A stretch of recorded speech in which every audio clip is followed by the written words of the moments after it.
we're going to continually go over things because you have to build a foundation of faith, of good faith. You've been caught in a foundation of bad faith because you're supporting something that's been done in bad faith, not good faith. Nothing in the legal is good faith. It's bad faith.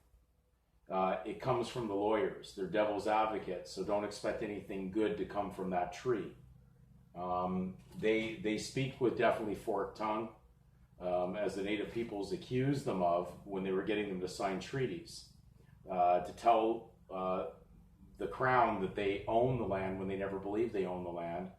And then they made them, under force and duress, sign a treaty that said that they owned the land, and that they were now disposing of a false concept into someone else's hand to say that they own the land now in trust for them.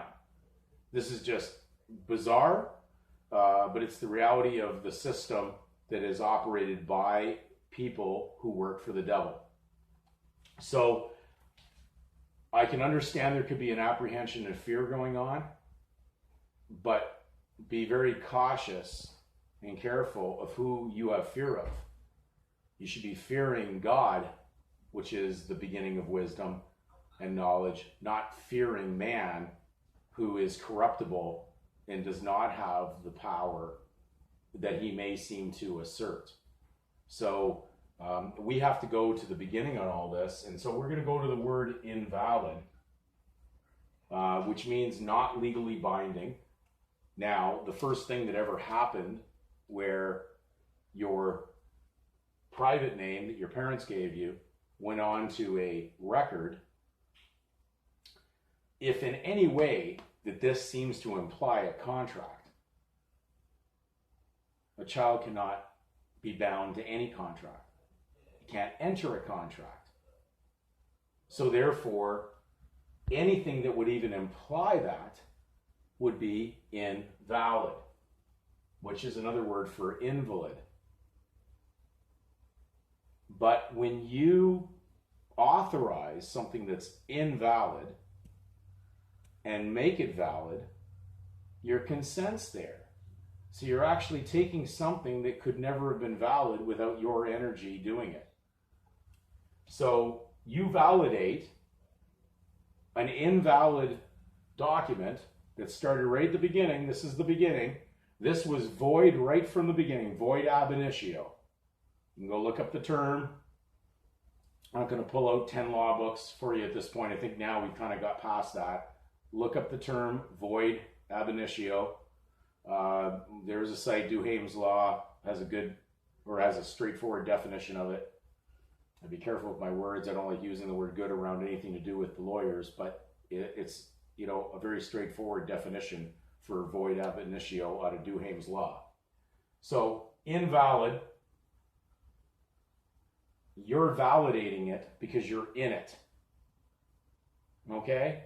Now the problem was you were never part of it. So it's not valid. It should be more like non-valid. I like non-valid better than invalid. Like unalienable versus inalienable. Okay?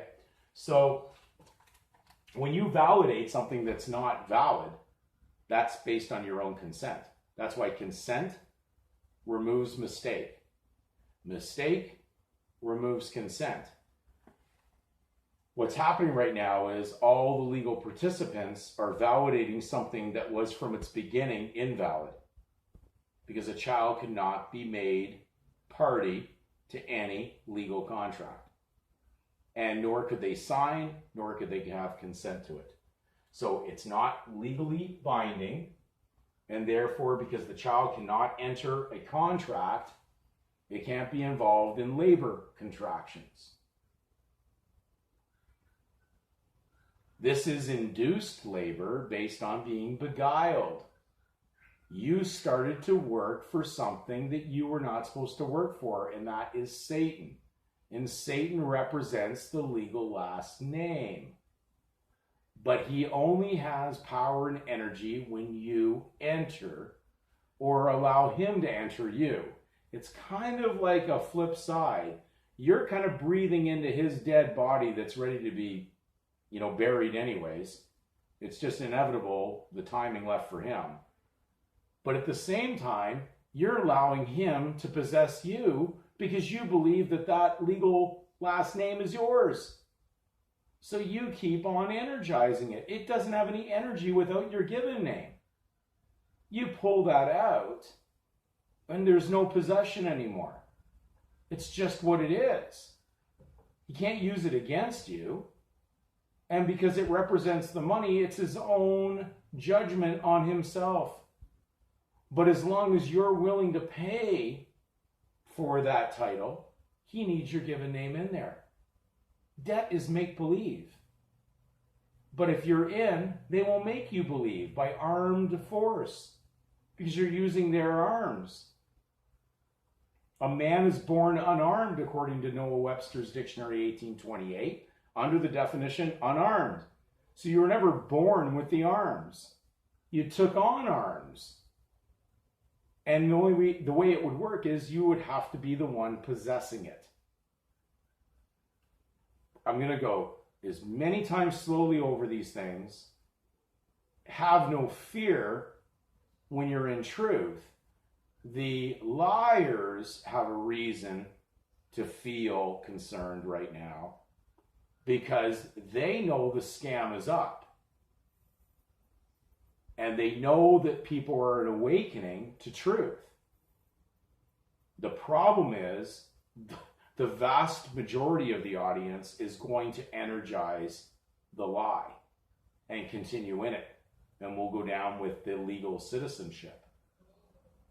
You have an ability right now to realize you were just a stowaway on that ship. And you need to just get off that ship. It's not your charter. Your charter is with God. And he already has a covenant for you. And it's already done. It's ready for you. But when you keep on trying to do the very thing that works contrary to it, it's just not going to work. So you're wondering, oh, how are you going to do this? I keep on telling you, the government will be your staff when you pull out. Because what are they going to do when you have their seal only having jurisdiction over the last name that was assigned? You were never supposed to be in there. They needed someone to basically confuse the title so that they could place the debt on someone because it wouldn't have worked in the Monopoly game.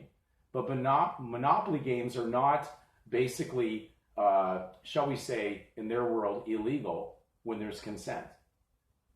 Monopolies are banned, but not based on consensual participation in them. So we have literally validated what came next.